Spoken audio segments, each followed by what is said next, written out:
This week, I'm joined by Abdul. We're going to have a look at how he got on last week. It was a bit of a shocker, spoiler alert. Myself as well. I had an absolute terrible game week. We both had nightmares. We both got red arrows. We're going to look ahead at the next 2 weeks. Some nice differentials, some nice 2-week punts. We're going to have a look at a wild card if you're building one of those this week. And just in general, look ahead to the next game week. So, Abdul, welcome to the channel. Big red arrow for you. You were doing very, very well. Red arrow for me, which maybe isn't quite as significant because I was, 800k and now I'm 1200 and something. But with a fun game week, didn't we? Yeah, I mean, if you can call it that, yeah. It was a huge drop for me. So I was at about 68k, John. So doing really well. Got 29 points. My only return was from Erling Haaland, who I didn't have captain. So that actually cost me rank. So I fell from like 68k to 380k. So a game week rank of about 9.6 million, which is unbelievable. That's absolutely savage, isn't it? Like there probably weren't even that many players last year. Exactly. I think that's obviously my lowest game week rank ever, with the amount of players playing. So yeah, not a good one, but not panicking. The team was fine. It was just one of those weeks, John. Yeah. I've got 2 free transfers going to next game week, so we go again next week. Is big at the back dead, and the other thing is you might have 2 free transfers, but when you look at this team, is there anything that you really change, or is that just the game some weeks? Do you know what I mean? Yeah, it is exactly that. It's just that happens. I mean, my team was totally fine. I had a good team. I wouldn't say big at the back is dead just yet, but I do think there are other avenues opening up now with the forward spots. So I think we can maybe, possibly, take one of our premiums down and get a forward in now, the third forward. So yeah, it's an interesting few weeks coming up. I think it's good for the game because it has kind of shaken up the big at the back template the last week. Well, look, I'll show people how I got on very quickly as well. I had a slightly better week than you. 38 points after the -4, so 42 points -4. I had Nico Williams, who I brought in this week, and he got an assist, which was nice, but still only 4 points. Pascal Gross did something for me as well. Outside that, I did have Haaland captain. So those sort of 3 returns are what set me and you apart. But very disappointing again from the Liverpool lads. And, Trent being subbed off, was it in 58 minutes or something? Yeah, 58, 59, yeah. The only thing I'm happy about is the fact that I got rid of Robertson this week. And I know I took the -4 and maybe it did or didn't pay. But, getting rid of Robbo, it just would have been twice as heartbreaking because they both came off just before the 60th minute. So yeah, I think like this week for me, 38 points net, not ideal. Game week rank of almost 6 million. But we'll get on to next week very soon. All in all, wasn't a great week, but I think a lot of the Twitter community or like maybe the people who watch this, we've all been following similar templates and similar player choices. So, maybe we all kind of didn't do great and the casuals caught us this week. Yeah, I mean, they say it was a good week to have a bad week this week, I think, because it wasn't a huge scoring. I mean, I think the main scorers, as you said, were like, the Brighton boys, like the Pascal Gross and, Trossard and who weren't hugely owned, but at the same time, they didn't have, Gross, who was the highest owned, out of them, got 5 points. So yeah, I mean, I think majority of us didn't do too well, but the ones who did would have made huge gains. Well, look, what we're going to do this week, we're going to have a look at a couple of 2-week punts because a lot of people are looking at that wild card after game week 8 going into game week 9. So 2 more weeks, game week 7, game week 8, then the wild card. Why is it that people are targeting that week first off? Well, firstly, I think you got to look at there's a few fixture swings in that game week, John. So there's like the likes of Arsenal's fixtures kind of toughen up, and the likes of Leicester, Newcastle, Palace, Fulham, and Chelsea, even West Ham, their fixtures kind of ease up a bit. So it's a good chance to kind of jump on those players.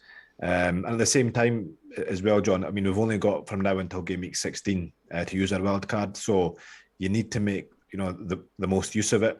I can't imagine people will be making huge changes in the game week 9 wild card, but I think there'll be enough changes there to kind of justify the wild card and jump on those fixture swings. So yeah, I think it's a combination of that, a few fixture swings and just the fact that it's a good time. I mean, we don't want to leave it too late.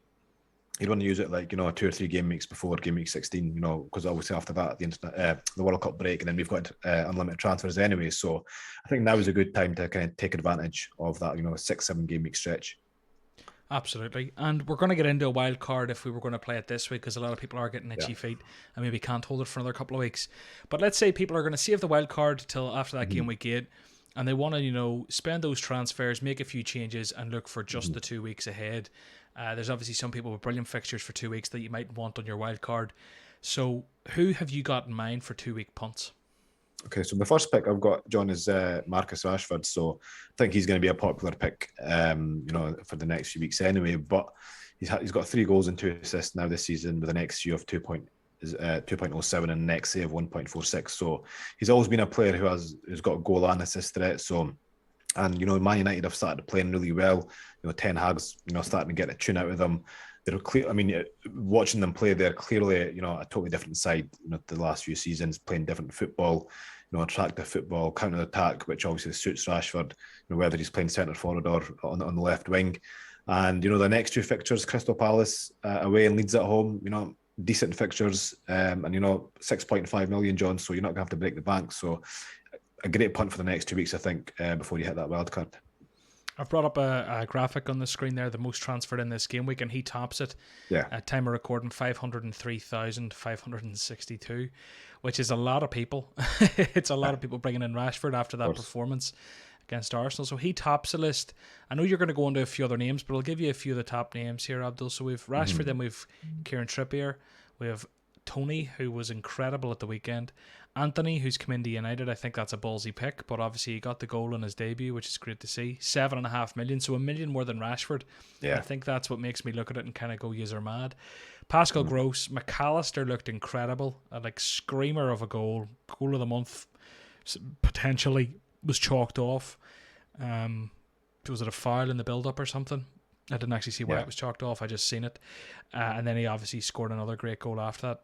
So they're the kind of top 6 anyway. A lot of people getting fed up with maybe the Ramsdales or whoever else because Pope's up there too. But who have you got in your mind? Are any of them in your list for 2-week punts, or are these maybe people buying for a bit longer term? Yeah, a few of them are. But the next pick I've got is Brennan Johnson. So obviously a Nottingham Forest player. He scored 2 goals this season, John. He's on penalties. He's nailed to start, and I just think that at his price, he's only 5.9 million. He's a good he's a good option to bring in as your third forward. And again, I think that's a move you can make in 2 transfers. Maybe downgrading one of your premium defenders and bringing in Johnson for an Archer or Stansfield, whichever kind of third forward you've got. And their next 2 fixtures are as good as they come. They've got Leeds United and then Fulham. I know Nottingham Forest are probably one of the poorest teams in the league, but fixtures wise, you won't get much better than that for them. And I think he's a great option, especially due to the fact that he's on penalties. And he seems to be kind of the main focal point now. Awoniyi, who they bought in from Union Berlin, doesn't seem to be getting games, so he's the main man at the moment. Great, yeah, no, I like him. It's funny. I remember during all the pre-season things when we were building my team, the My Team tool over on Fantasy Football Hub loved Johnson. So it's nice to see that he's actually getting some love in the game too. But who's next? So I've got another player from a promoted team who's Dominic Solanke. Again, he's only 5.7 million.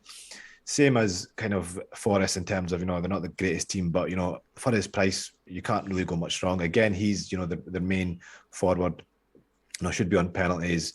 They've got Brighton and Newcastle next. And, he got 29 goals and 7 assists in the Championship last season. So he is their, kind of talisman. If Bournemouth score, it's going to be, it's very likely going to be through him. So that's why it's always good to get, the talisman from teams, even though the teams are quite poor, because, the poor teams in the Premier League are still going to score. And it's all about having, that player who's most likely to get the goals from that team. And Solanke is the one for them. And again, he's got goal and assist threat. I think, again, he's an easy upgrade to, from an Archer or one of your 4.5 million forwards. So yeah, he's another good shout for the next 2 weeks. Yeah, nice assist there at the weekend. Did he get anything else, or was it just the one assist? He got a goal and assist. Yeah, goal and assist. I missed I remember I watched it, but I'd had a few cans, so trying to recall now isn't the best. But very important assist there as well. Have you any others in mind? So the new Newcastle forward, Alexander Isak. So he's kind of he's came in. He scored in his debut against Liverpool, looked phenomenal. Should have had a second against Liverpool. They're really, really kind of tight offside call. Should have had one against Crystal Palace last week as well. He looks unbelievable, John. Like, he last season he got, so last season, no, in 2020-21 season, he got 16 goals and 2 assists for Real Sociedad. Last season, he didn't have as good a season. He had 6 goals and 2 assists. And I think that was kind of due to the fact that, the Sociedad were quite poor last season. They only scored 40 goals compared to 59 the season before. So I wasn't quite sure, you look at his stats and his stats are good, but he didn't have a good season last season. So was a bit unsure of how he's going to perform. But he seems to kind of, have hit the ground running. He seems right at home in that Newcastle team. And, we've seen what Newcastle are like, John. They're not the same Newcastle as last season. They're much improved. They're probably a top 6 or 7 side at the moment. The way they're playing, in attack and defence. And I think 7 million. I don't really think you can go much wrong with him. I think he's a good pick, for the next 2 weeks. And if you're, playing your wildcard in Game Week 9, he's a good pick for the wildcard and beyond as well. Because Newcastle's fixtures all up until the World Cup are pretty decent. They have got a few tough games in there, but generally, they've got good fixtures and, they're a good attacking team. So they can put, they'll put up a good fight against, the bigger teams this season as well. We've seen what they've done against City, 3 goals. So, yeah, I think he's a great pick. And he's really, really high on my list for my wildcard as well when I play in Game Week 9. Is he got that unfortunate... Is he kind of in an unfortunate position from an FPL perspective where I think a lot of people are going to be looking at Mitrovic, in that similar kind of price bracket, or, Tony's sort of coming forward. It's always those 3 thrown out together over the last week or two. Do you think you would justify picking him over the other lads? Well, not over Mitrovic. So I think whether you're playing your wildcard this week or Game Week 9 or whatever, I think Haaland and Mitrovic should be the 2 nailed forwards. The third the striker spot, you're right, it would probably be between him and Tony, I'd say. And I think Gabriel Jesus gone, is it? Yeah, I think, because the thing is, Arsenal's fixtures toughen up, and for the next 4 or 5 game weeks, and I don't think we need any Arsenal players until after the World Cup. So I think we can definitely go without the Arsenal players. Maybe Martinelli just due to his price, but definitely think we could go with Jesus, until the World Cup, and then look at Arsenal players again. But looking at the price of these players and their fixtures, they can definitely offer more value than Gabriel Jesus. Yeah. Okay, very good. Yeah, no, because it's one of those where Jesus is obviously like the most owned player in the game. Don't know if he still is. That's obviously coming down over time, but he I think he still is. Yeah. Going into this season, he was way ahead of everyone else just due to the sheer value pre-season. And Yeah. then when he got those goals, 2 goals and 2 assists, he got 19 points in Game Week 2 or something. Yeah, was it? yeah. Top of my head, And he something kinda like shot that. from there. He did amazing, But, and it was very hard for people to get rid of him at that stage. So Yeah. now that we're getting a bit later into the game, it's interesting to see that it's time to maybe move on for a lot of people with those budget forwards coming in. Yeah, for sure. But yeah, it's nice to see Isaac there. I'd like to see more from him. We have a very limited data sample, but ultimately Newcastle are who they are, and they're a much better team than they have been in previous seasons. With all that cash spent, and with all power to them, they've spent it well, I think. And one thing to add to that as well is Wilson's injured right now, so he's going to be nailed, until Wilson comes back. And I think even when Wilson comes back, I still think he's going to, I think Eddie Howe's going to probably play with 2 of them up front. So minutes wise, I think he's good as well, John. Just to have a look at this while we're here, I've shown you the most transferred in players. Let's have a look at the most transferred out. A lot of people have got rid of Rodrigo, unsurprisingly. Yeah. Salah is the second highest most transferred out this game week. Your name is FPL Salah, so I wanted to throw this at you. He's let you down a few weeks on the bounce. He's let a lot of us down. 13 million. Now, it's different if he's coming in around maybe the 10, 11, 12. Not that he ever would, but at that price, maybe you give a player a bit of a break. But when you're the most expensive player in the game, he really hasn't justified that price tag recently. Is it something you would ever consider getting rid of, or? You know what, John? Not at the moment. Not this week, because I think at the moment, his historical record is too good for us to just kind of fling him to the side, so soon. I think we need to give him a chance. I do think those who are wildcarding in Game Week 9, there is an opportunity there. It's actually one I'm thinking of, maybe, because Liverpool play Chelsea in Game Week 8. So it's a good time to kind of jump off Salah in Game Week 8, and Man United play Leeds that game week. So, jump on a Bruno or a Rashford for one game week and then wildcard them back in.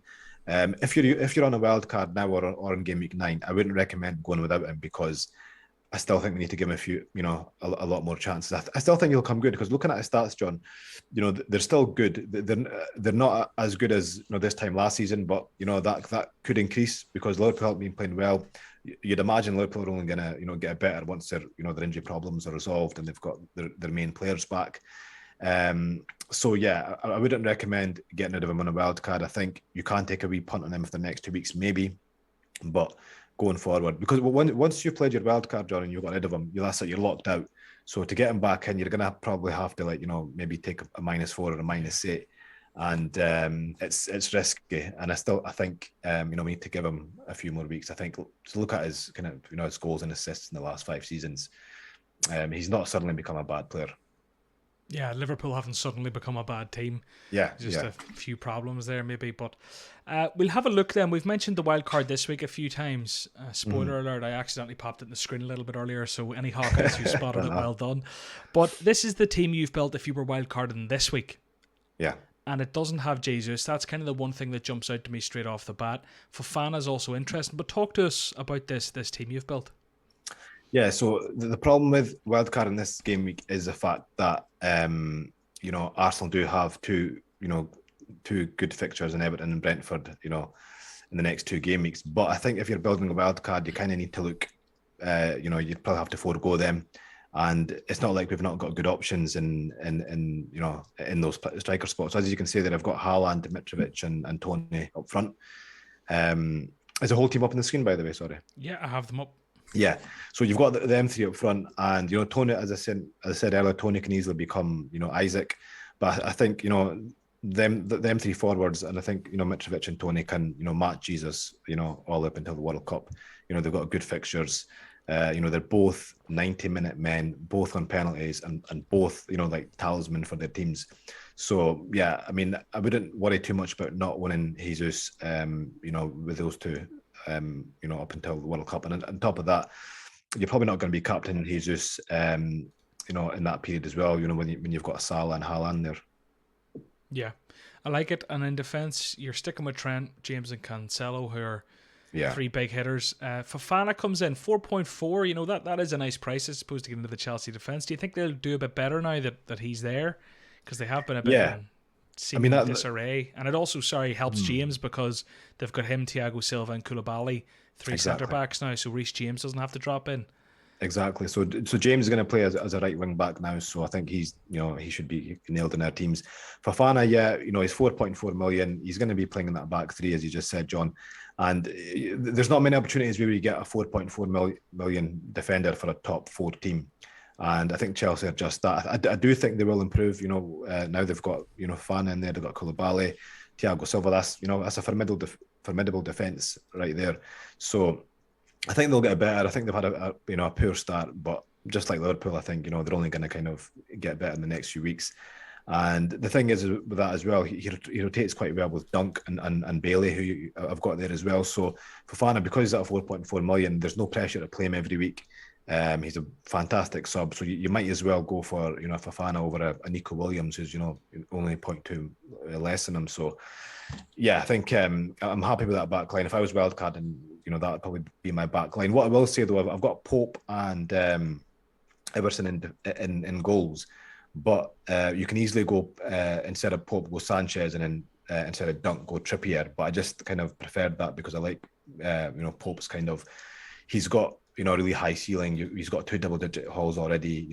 He's a great shot stopper, and he made 9 saves last game week, and we saw over his time at Burnley, and when he was there, he's had some big seasons. So that's why I slightly prefer Pope and Dunk over Sanchez and Trippier. Very good. Well, that's the wild card if you're doing it this week that Abdul's built for us. We're going to have a quick look now at your next game week. And see how we're looking. So I've got your team uploaded into the My Team tool on Fantasy Football Hub. If anyone wants to give it a crack, head over to the link in the description. You can try it out for free, and if you do decide to sign up to a paid month version, you're at 30% off at the minute.